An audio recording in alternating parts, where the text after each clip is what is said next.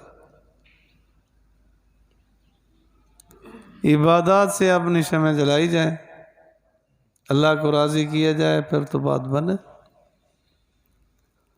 بہرحال قابل غور ہے کہ بہت سارے رسومات میں ہم گر گئے۔ پرسوں ترسوں مجھے ایک فون آیا بی بی صاحبہ کسی کا، کہ مولانا صاحب ہمارے محلے میں ایک عورت ہے، وہ کہتی ہے کہ میں نے عالمہ کا کورس کیا ہوا ہے، وہ کہتی ہے کہ شعبان میں روزے رکھنا حرام ہے۔ میں نے کہا اس پر نحوست پڑھے، بے وقوف، اس نے اگر حدیث دیکھی ہوتی تو ایسی بات نہ کرتی، پڑھی تو دور کی بات۔ ہر مہینے میں آپ علیہ الصلوۃ والسلام ایام 20 کے روزے رکھتے تھے، شعبان میں بھی رکھتے تھے، اور حدیث پاک میں آتا ہے رمضان تو پورا، رمضان کے علاوہ کسی مہینے میں اتنا زیادہ روزے آپ نہیں رکھتے تھے جتنا شعبان میں رکھتے تھے۔ اللہ اس کو ہدایت دے، اس نے کہا شعبان میں روزے رکھنا ہی حرام۔ مصیبت یہی ہوگی نا کہ وہ رکھنا نہیں چاہتی ہوگی، کسی نے کہہ دیا ہوگا تو عالمہ ہے، تجھے رکھنے چاہیے، اس نے گیڑا دے دیا کہ بس جان چھڑاؤں۔ تو اللہ تعالیٰ آفات سے بچائے، اللہ میری اور آپ کی، ہر مسلمان کی حفاظت فرمائے۔ الحمدللہ رب العالمین۔